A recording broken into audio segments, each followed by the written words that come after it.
الشيطان الرجيم. بسم الله الرحمن الرحيم.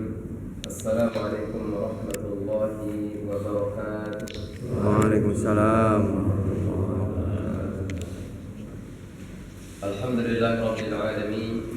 الحمد لله الذي هدانا لهذا وما كنا لنهتدي لولا أن هدانا الله. أشهد أن لا إله إلا الله وحده لا شريك له، وأشهد أن سيدنا ومولانا محمدا عبده ورسوله وصفيه من خلقه وخليله، وصلوات ربي وسلامه عليه وعلى آله وأصحابه المجاهدين الطاهرين، وعلينا معهم برحمتك يا رب العالمين. Yang sama-sama kita hormati Pak Ustadz dan tentunya seluruh jamaah sekalian yang mohon maaf tidak bisa disebutkan satu persatu, tidak bisa disapa satu persatu, tapi insya Allah tidak mengurangi salam ta'zim, salam hormat kepada hadirin sekalian. Bersyukur pada Allah Subhanahu wa Ta'ala pada malam hari ini Allah Subhanahu wa Ta'ala memberikan hadiah kepada kita semuanya, yakni kita berkumpul bersama di majlis yang insyaallah diberkahi oleh Allah Subhanahu wa Ta'ala. Siapa ya? Alhamdulillah.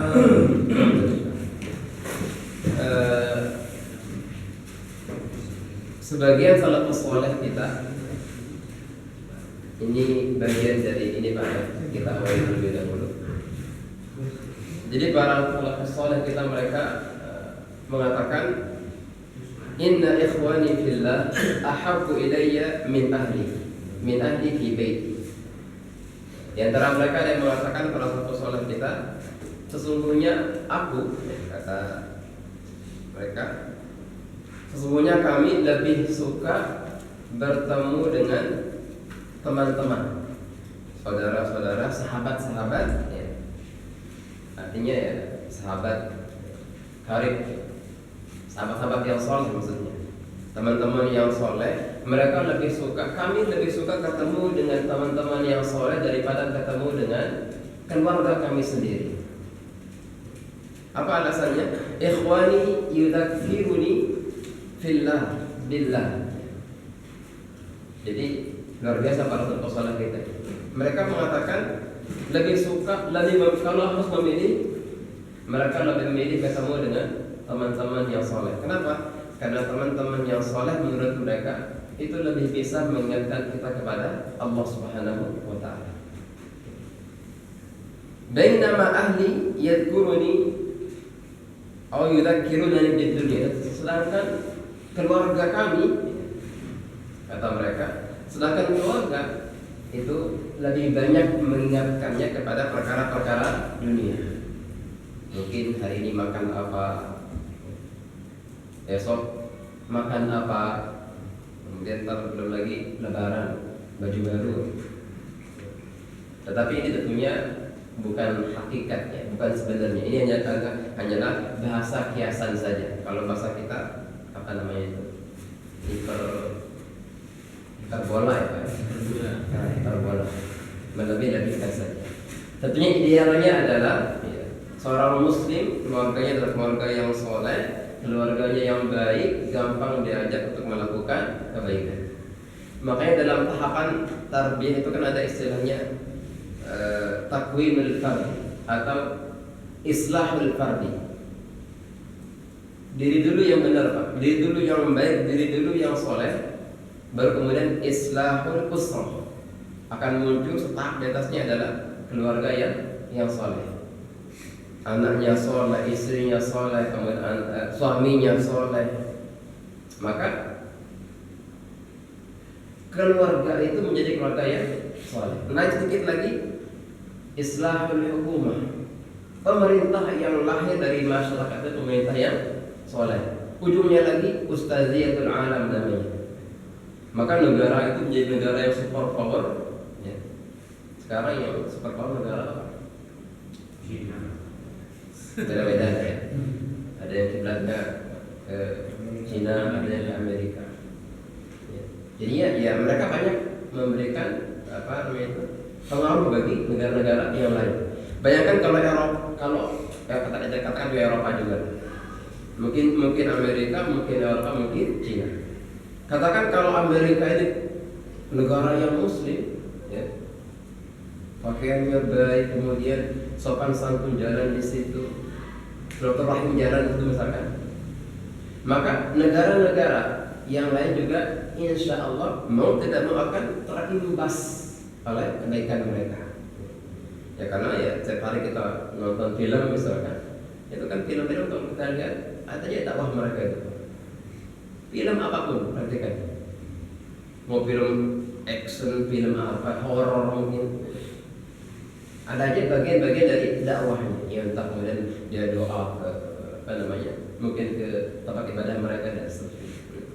Kalau itu negara Muslim, super power dia, maka kemudian asal pengaruh kebaikan akan dia dapatkan. Makanya penting sekali kita berharap lagi berdoa semoga kalau alam ya, karena kita juga negara yang besar, semoga ke depan nanti Indonesia menjadi negara yang super power.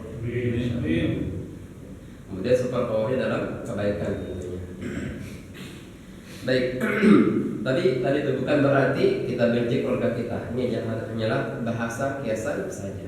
Idealnya adalah keluarganya baik, kemudian anggota-anggota keluarga yang ada di situ, hidup di keluarga itu adalah keluarga yang atau anggota-anggota pribadi-pribadi yang mudah, gampang diajak melakukan kebaikan. Bapak sekalian, hadirin sekalian yang dimuliakan oleh Allah Jalla Jalaluh. Sekarang kita tanggal apa, Pak? 24 akhir-akhir tahun. Bisa tema yang enak diangkat mengenai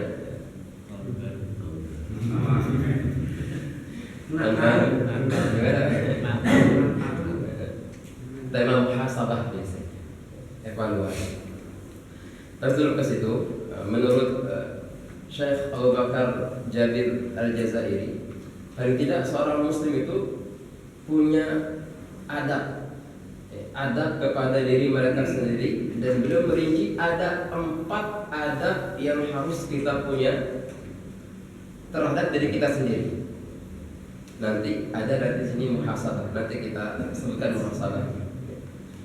Yang pertama menurut beliau adalah mengapa kita memiliki adab pada diri kita sendiri? Karena kita, siapapun kita, pasti ingin hidup bahagia. Ya Pak ya? Iya. Gak ada di sini yang gak bahagia. Kaya, istri cantik, kaya, pasangan soleh, secara zahirnya cakep, cantik, istri dua berarti. Saya gak ikut-ikutan gitu. Berpulai. Ya. Kemudian artinya semua lancar saja. Ini saya kira semua kita ingin seperti itu.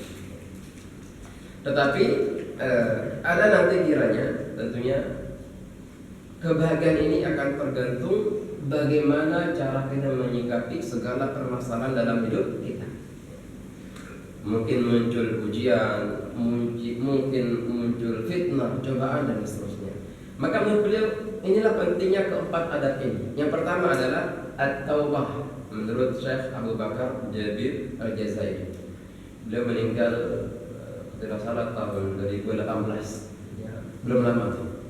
Salah seorang ulama kontemporer, ya, disebutkan beliau itu mengajar di pengusaha di Madinah, di Masjid Nabawi, ya, punya majelis rutin di situ. Banyak karya-karyanya, di antaranya adalah Aqidatul Mu'min, atau kemudian apa namanya itu, kitab subhanallah saya lupa atau lagi, tapi sering dibahas di sini, ya.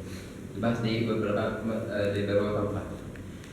Dalam beliau mengatakan paling tidak ada 4. Yang pertama adalah at-taubah. At-taubah.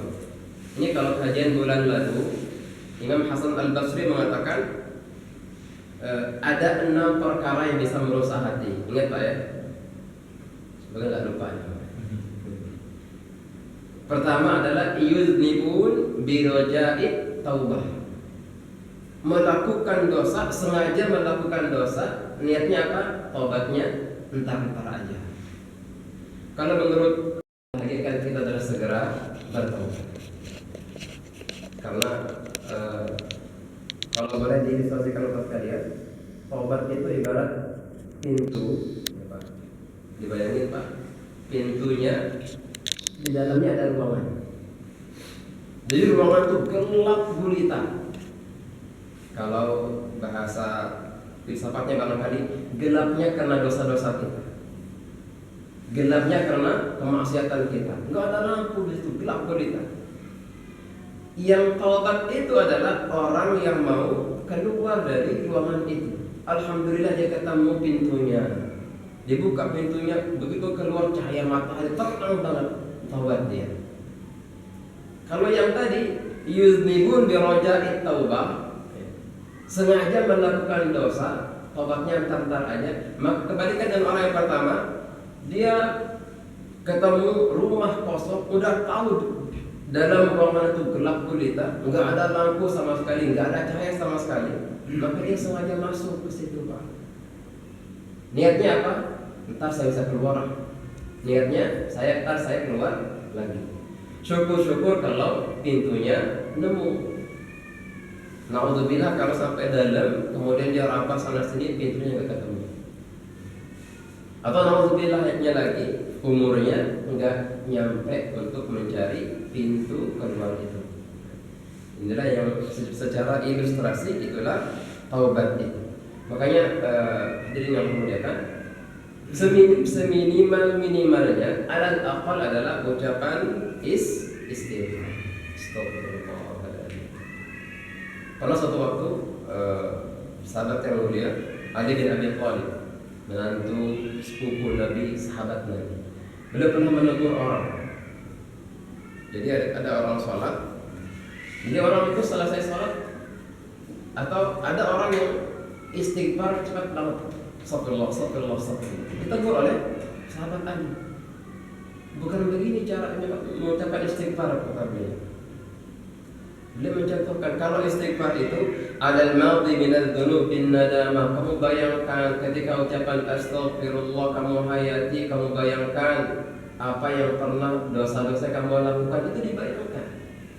Makanya beda rasanya kalau istighfar yang hanya sekedar formalitas. Coba kita ucapkan istighfar, enggak ada kita rasakan dosa-dosa itu, beda rasanya. Akan beda efeknya dalam diri kita ketimbang yang tadi. Yang kedua, kita hayati istighfar, kemudian sambil membayangkan dosa-dosa kita.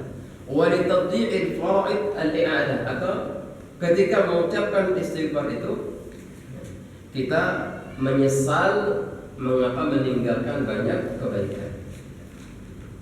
Jadi alal aqal yang minimalnya adalah mengucapkan istighfar, tetapi istighfar yang harusnya berkualitas. Menurut sahabat Ali bin Abi Thalib, istighfar yang berkualitas adalah ketika kita lafazkan istighfar itu membayangkan, oh saya ini kotor, oh saya ini banyak kekurangan, oh saya ini begitu banyak amal soleh yang kita tinggalkan dan seterusnya, kita lewati kewajiban yang kita tidak lakukan dan seterusnya.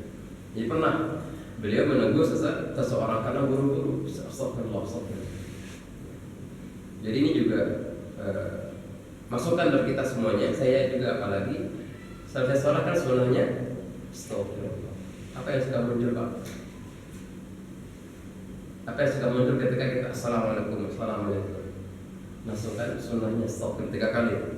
Astagfirullah, astagfirullah, astagfirullah. Ya mahal azim juga boleh, astagfirullahaladzim, astagfirullahaladzim.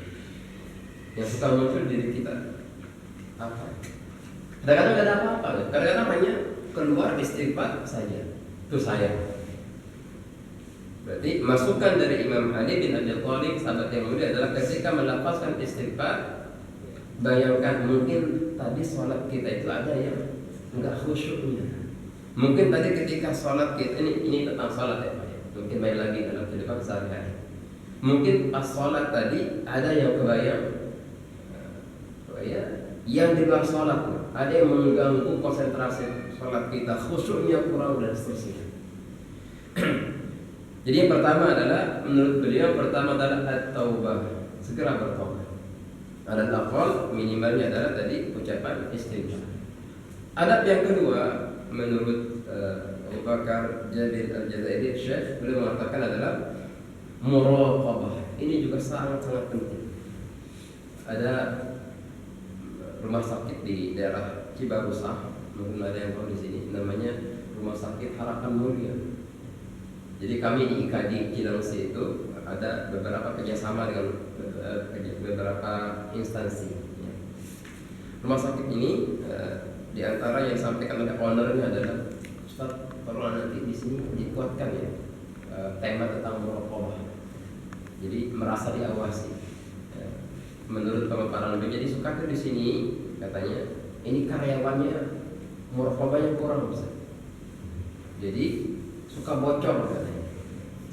Suka bocor. Entah maksudnya apa suka bocor itu, mungkin ya laporannya yang salah, yang sengaja dan sebagainya. Muraqabah, merasa diawasi oleh Allah Subhanahu wa taala. Saya sering ilustrasikan apa sekalian. Muraqabah ini semacam CCTV. CCTV. Makanya masuk tempat-tempat belanja, tempat ini apa itu biasanya diawasi oleh CCTV 24 jam.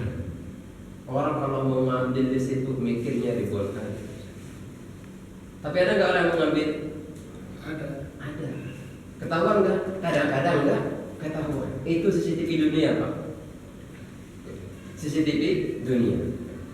Bisa diakalin artinya. Artinya bisa diakalin. Bisa aja nanti orang yang memegang rekaman CCTV-nya tetap aktif. Pas giliran dia ngambil nggak ketahuan, bisa jadi.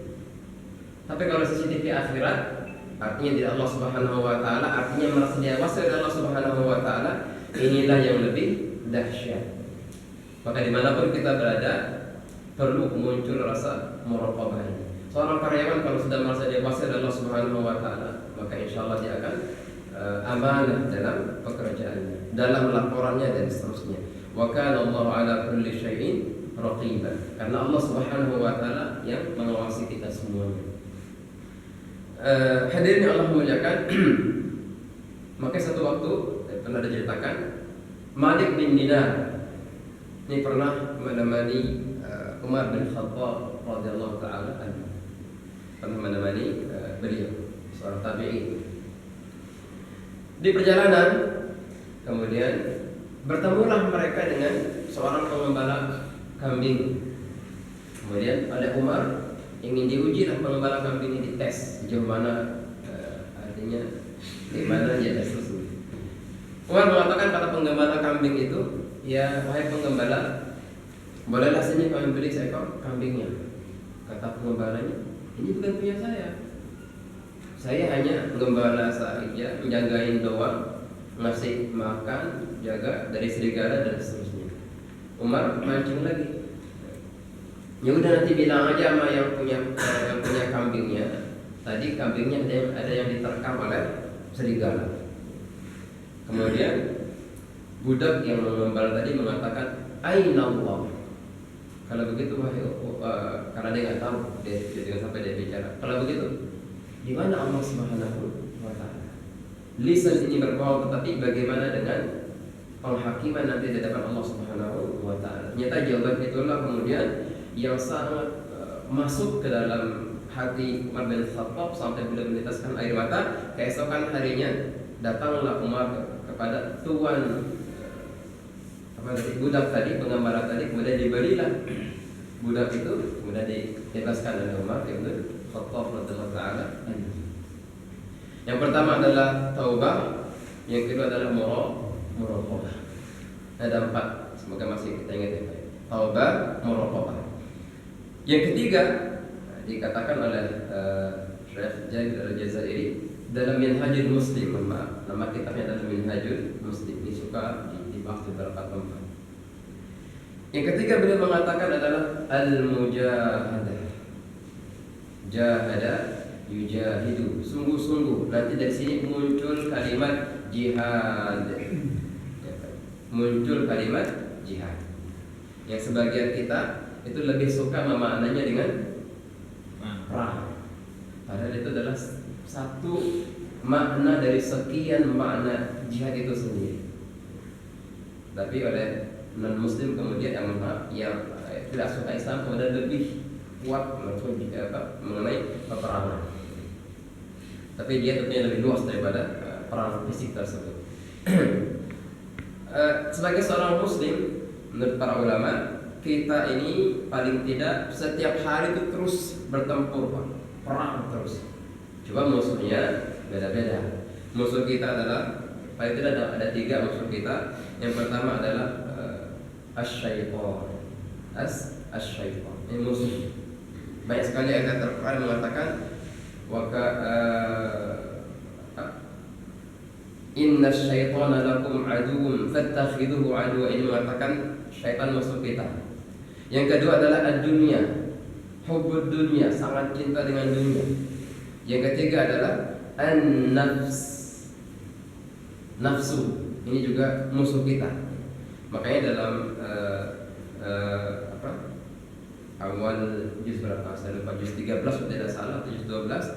Innan nafsa la'ammaratun bisu. Ini nafsu ini yang suka menyeret kita kepada perkara-perkara yang mungkar nih, Pak. Tidak ada 3 Pak yang musuh kita. Yang pertama syaitan, kemudian yang kedua adalah ad-dunya, yang ketiga adalah an-nafs. Nafsu ya suka mengajak kita kepada perkara-perkara yang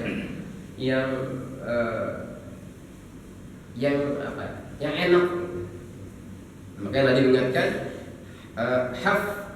huffatil jannatu bil makarih wa huffatin nar bis syahawat. Surga itu lebih dihiasi oleh perkara-perkara yang enggak kita suka. Udah capek-capek nabung tahunan, begitu ada tiba haulnya dikeluarin 2,5%. Udah capek-capek gitu, nabung, ketika Ramadan ada kewajiban zakat. Udah capek-capek nabung, tahu masjid lah dibangun. Akhirnya keluarga diminta iuran dan seterusnya. Kalau mengikuti hawa nafsu, ya siapa yang mau di sini ngeluarin duit? Nggak ada yang mau ngeluarin duit kemudian. Karena itu tidak kita suka. Jujur sebagai manusia nggak suka. Dan itu wajar sebagai manusia. Apalagi contoh misalkan salat subuh. Insyaallah salat subuh. Salat subuh ini salat yang paling pendek rakaatnya, cuma 2, tapi pahalanya luar biasa gedenya. Salat qabliyahnya saja khairum minad dunya wa ma fiha, lebih baik daripada dunia dan isinya, apalagi salat subuhnya. Banyak sekali motivasi. Tetapi Masya Allah, bangun pagi udah beratnya minta ampun, udah pulang kerja jam 11 atau jam 10, capek banget, letih banget, Ronda.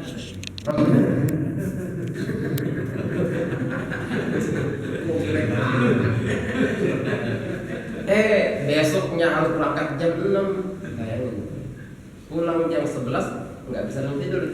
Mungkin jam 12 mungkin dia bisa tidur. Katakanlah cuma 4-5 jam. Jam 5 harus bangun karena jam 6 sudah mau berangkat. Capek banget, letih banget. Betul ada azan subuh. Ya Allah, itu diuji banget gimana seorang muslim di sini.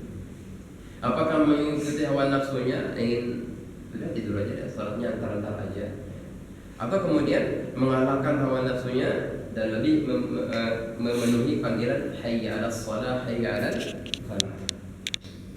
Ini kemudian diuji kualitas keimanan kita, kualitas imunitas keimanan kita ketika kita berperang mengalahkan nafsu kita. Belum lagi nanti udah berangkat pulang jam 11 ya Pak ya, berangkat besok jam 6, belum lagi kebayang ya harus sholat malam. Wah, harus sholat malam. Tapi kalau kita baca biografi Presiden B.J. Habibie itu ya, ketika di Jerman, beliau kan tidurnya hanya 4 jam. sisanya ya belajar, ya entah belajar dan ibadah, ya entah bacanya yang banyak, ya entah kemudian ibadah yang banyak dan seterusnya. Tapi beliau mengatakan menyebutkan 4 jam tidurnya, sisanya ya ibadahnya dan yang lain-lain, interaksi sama keluarganya dan seterusnya. Berarti bisa sebenarnya. Ya idealnya itu banyak, idealnya ya dia bisa sholat malam, dia bisa apalagi qiyamul lail, dia bisa sholat subuh tepat waktunya. Tapi kalau sudah berusaha semaksimal mungkin kita berusaha, nggak bisa juga, la yukallifullahu nafsan illa wus'aha. Serahkan pada Allah Subhanahu wa taala. Saya pengen banget qiyamul lail nanti. Walaupun pulang jam 12 nggak masalah, saya akan bangun jam 2. Kalau robot silakan aja Pak. Tapi kalau sebagai manusia nggak bisa membohongi diri kita sendiri. Makanya ketika Nabi Muhammad SAW memberikan nasihat kepada Abu Hurairah, tahu Pak Abu Hurairah Pak? Sahabat yang sampai sekarang masih kita baca, an Abi Hurairah, riwayat hadis. Apa nasihat Nabi? Dia menyebutkan ausani khalili dan seterusnya. Nabi Muhammad SAW menasihatiku 3 perkara. Yang pertama adalah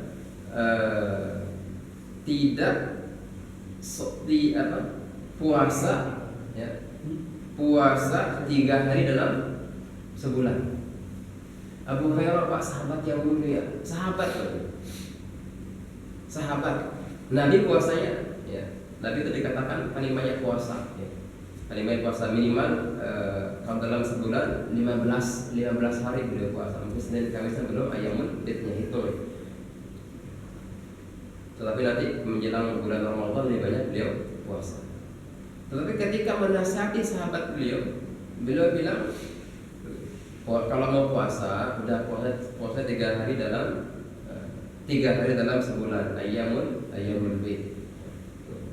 Kemudian kalau mau qiyamul lail, beliau menasihati kalau mau tidur jangan lupa witir dulu. Dan ini mungkin bisa diambil, diaplikasikan oleh orang-orang yang tadi itu sistem kerjanya pulang jam 11 tapi tetap ingin memburu kebaikan qiyamul lail. Nasihat Nabi kepada Abu Hurairah, sebelum tidur usahakan sholat witir terlebih dahulu.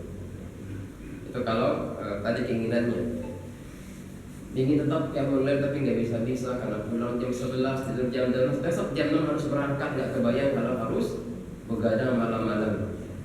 Karena ini memang sekarang zamannya kita nggak semua bos ya Pak, semua karyawan. Bahkan apalagi kalau masuk kerja pakai pinjam. Ini nggak bisa telat nih, telat 5 menit potong. Gimana kita menyikapinya? Makanya Islam menjawab ibadah bukan hanya mengenai Allahu Akbar, A'udzubillahi minasyaitonir rajim dan seterusnya, puasa dan seterusnya, tetapi mencari rezeki juga bagian daripada ibadah. Luar biasa Islam yang kemudian Allah Subhanahu wa taala berikan kita hidayah. Baik, jadi yang pertama tadi adalah taubat, yang kedua adalah muraqabah, selalu merasa diawasi oleh Allah, yang ketiga adalah mujahadah. Barulah yang keempat menurut Syekh Al-Bakar Al-Jazairi dalam Minhajul Muslim al-muhasabah. Evaluasi terus, evaluasi diri kita. Salah satu ayat yang sering kita baca tentunya adalah surah Al-Hasyr ya, mengenai muhasabah ini. A'udzubillahi minasyaitonir rajim. Bismillahirrahmanirrahim. Ya ayyuhalladzina amanu taqullaha wa tanzur nafsum ma qaddamat lighad.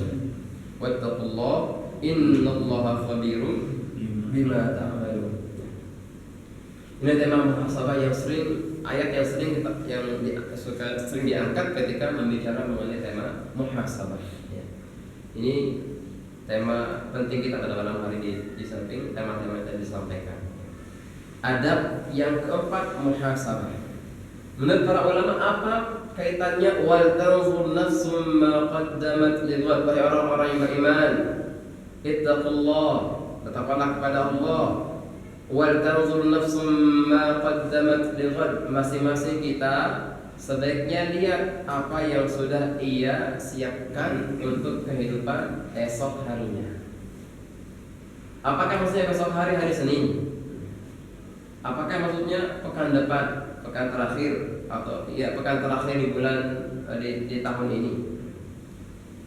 Mungkin betul, tetapi yang dikuatkan oleh para ulama adalah apa ya? Wal tadabbar kullu nafsin ma qaddamat min al-a'mal yaumil qiyamah. Jadi para ulama yang lebih kuat adalah hendaklah setiap jiwa, setiap orang, setiap pribadi lihat apa-apa amalnya yang telah ia siapkan untuk menghadapi hari kiamat. Menghadapi hari kiamat. Ada seorang badui yang datang kepada Nabi Muhammad SAW.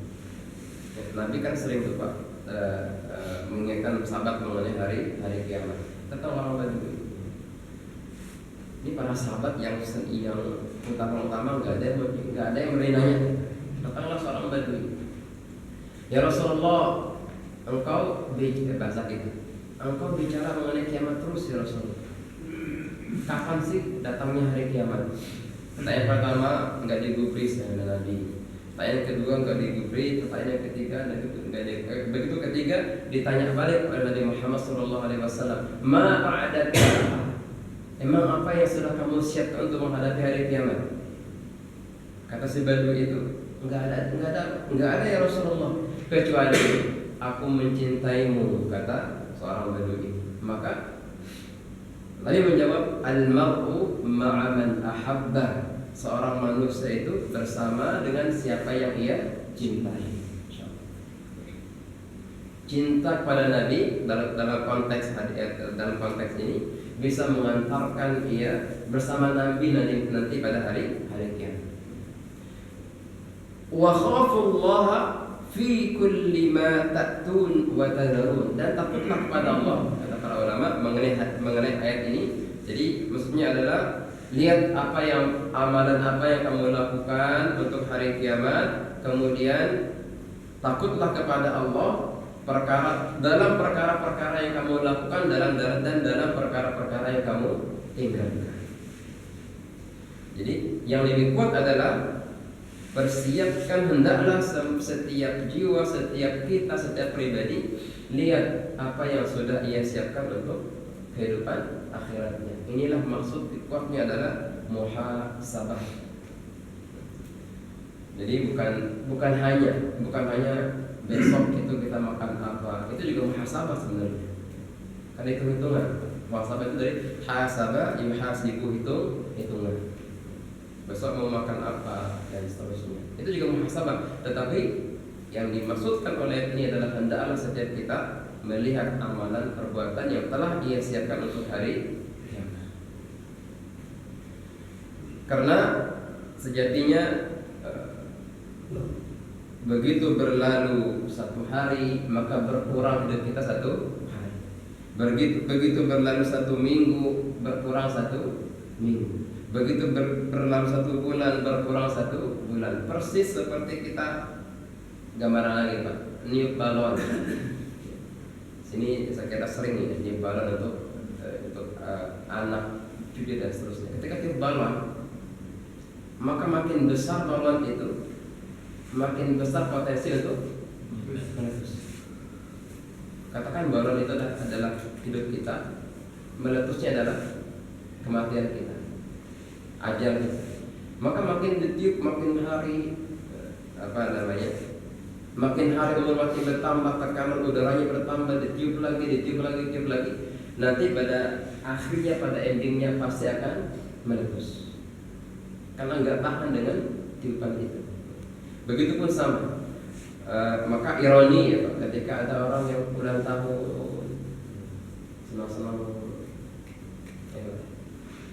ya, jangan ditanya nanti repot kalau apa punya ulang tahun, itu beda lagi temanya Pak.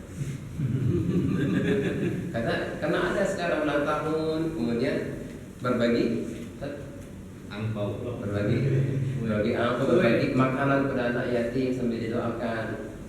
Tapi kalau kita sedikit saja, itu ada yang membolehkan, ada yang membolehkan, ada yang sama sekali nggak boleh karena haram, karena tidak ada sama sekali contohnya. Tapi ada yang ngambil jalur tengah. Oh ini baik kok, mengundang anak yatim, didoakan agar umurnya berkah, kemudian ngasih makan mereka, ngasih santunan mereka, ngasih baju mereka. Silakan aja karena membantu orang lain. Ada dua pendapat, ada yang membolehkan, tapi ya tentunya yang haram tadi adalah kalau begitu dia ulang tahun kemudian poya makan di kemudian dugem misalkan lah, itu bahasa sederhananya. Jadi ironi ketika ulang tahun kemudian senang-senang. Tapi kalau siapa di sini kayak ulang tahun kemudian senang-senang umurnya bertambah banyak.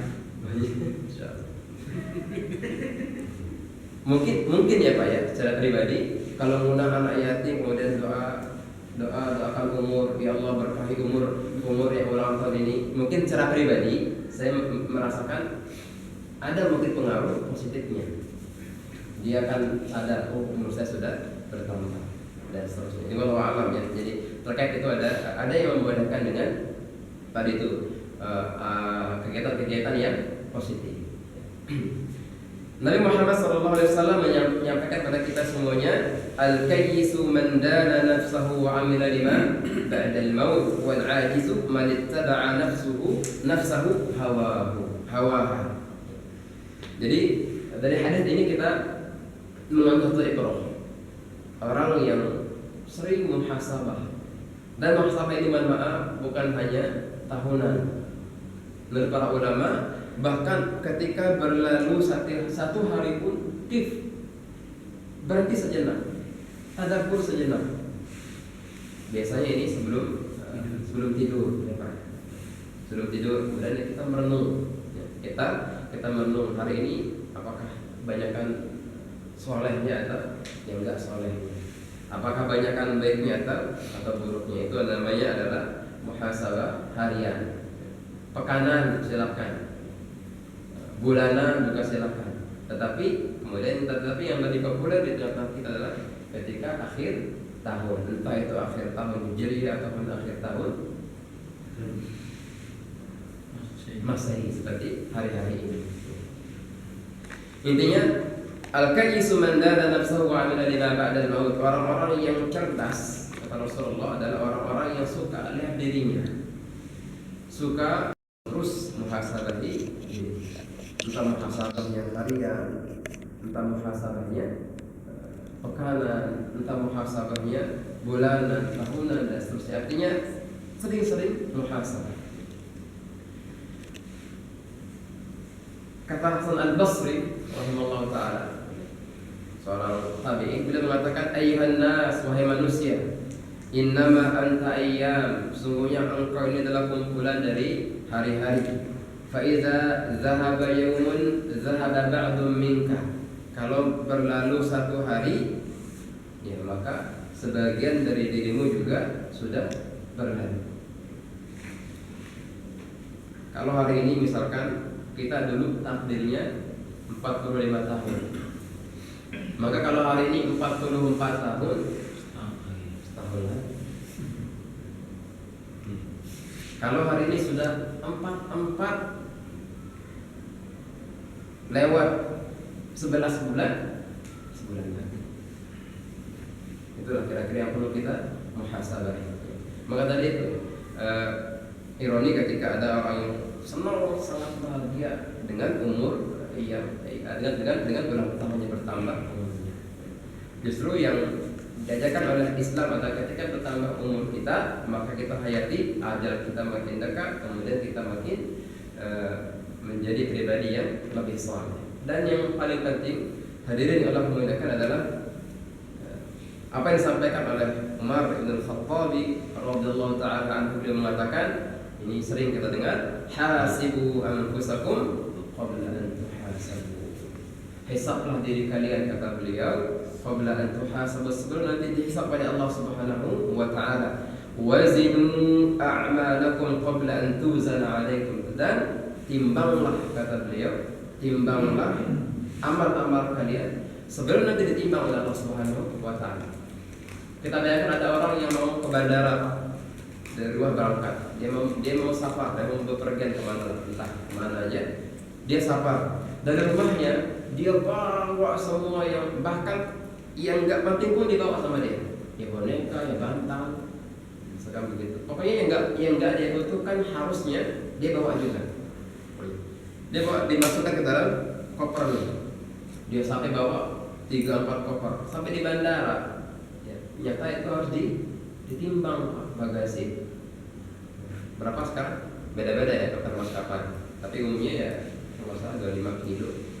Ketika ditimbang ternyata melebihi bagasi yang sudah ditentukan. Mungkin 50 kilo, mungkin 60 kilo. Apa yang terjadi?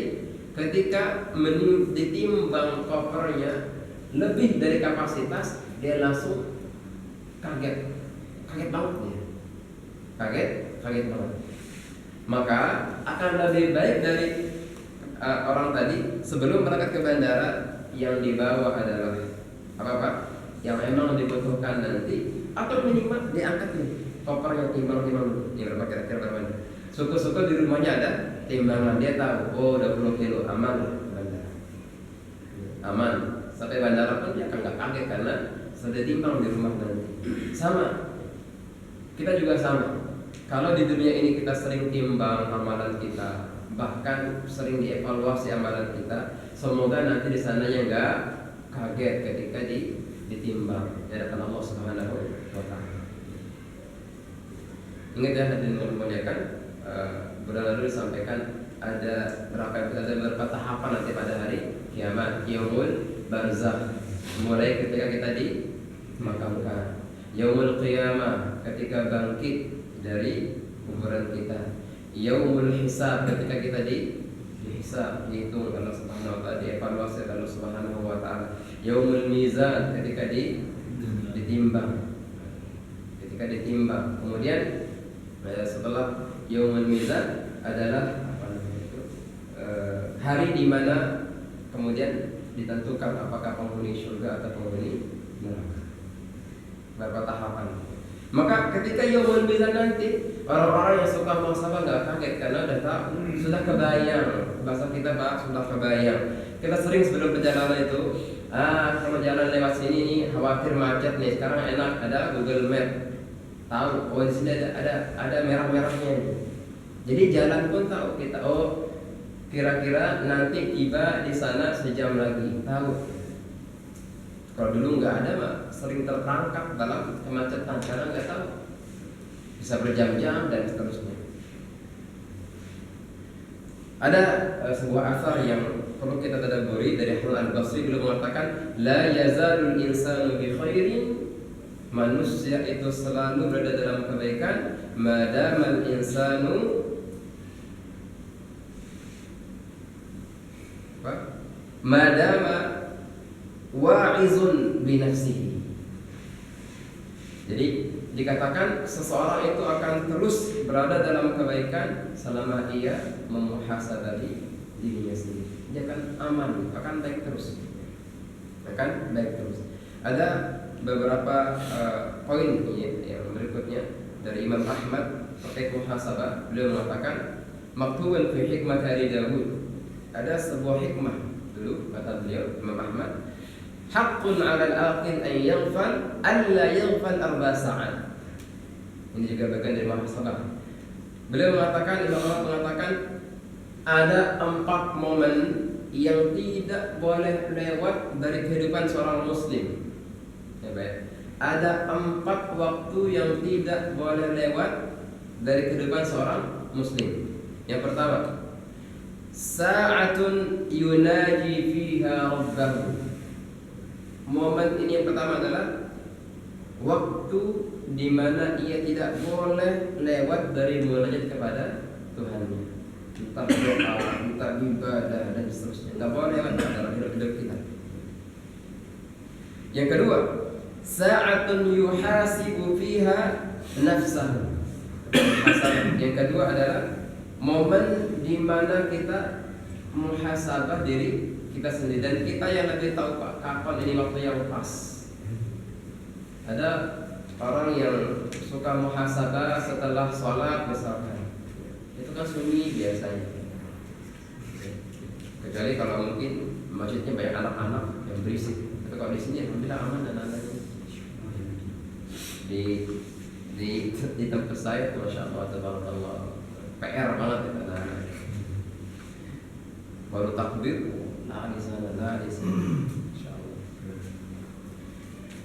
Artinya kita lebih tahu kapan bisa muhasabah. Silakan dilihat pada diri kita sendiri. Dan yang ketiga adalah sa'atun yakhlu fihi ma'a ikhwanihi hatta yukhbirahu bi'uyubihi. Yang ketiga adalah ini juga momen ketika ia bisa berdua dengan sahabatnya, dengan temannya, tetapi catatannya berdua pun untuk mengingatkan sahabatnya bahwa engkau punya kekurangan.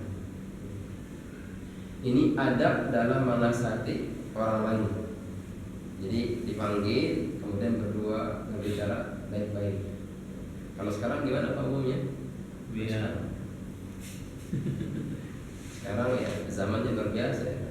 Kalau ada orang kekurangan orang ya macam-macam lah, tadi Facebook, tadi apa lagi, Instagram, atau diviralkan. Ya, kalau gitu ya diviralkan. Padahal yang Islam ajarkan adalah nasihati baik-baik. Nasihati ya ketemu gitu, langsung ketemu. Dan yang ketiga adalah sa'atun yakhullu fiha atau yukhalla fiha baina nafsihi wa baina ladzatiha fima yakhlu wa yujmal. Ini juga bagian dari muhasabah. Yang keempat adalah ketika kita bisa bicara dengan diri kita sendiri, kemudian kita lihat apakah yang kita dapatkan selama ini halal, apakah yang kita nikmati selama ini sebaliknya haram dan seterusnya. Jadi ada 4 ya momen yang harus kita muhasabahi Bapak sekalian. Adalah yang pertama adalah apakah kita punya waktu dengan Allah Subhanahu wa taala, waktu khusus? Atau yang kedua adalah apakah kita punya waktu muhasabah sendiri? Yang ketiga momennya adalah ketika kita bisa bertemu dengan sahabat kita, teman kita, kemudian sampaikan punya kekurangan dan seterusnya. Ada tadi dalam menasihati. Atau yang keempat adalah ketika kita mampu duduk bersama diri kita, kemudian kita lihat apakah yang kita makan selama ini baik atau buruk dan seterusnya, apakah halal, haram dan seterusnya. Dan hadirin yang Allah muliakan, ini endingnya adalah apa yang disampaikan oleh Imam Hasan Al-Basri. Ini sangat bermanfaat untuk diri kita sendiri.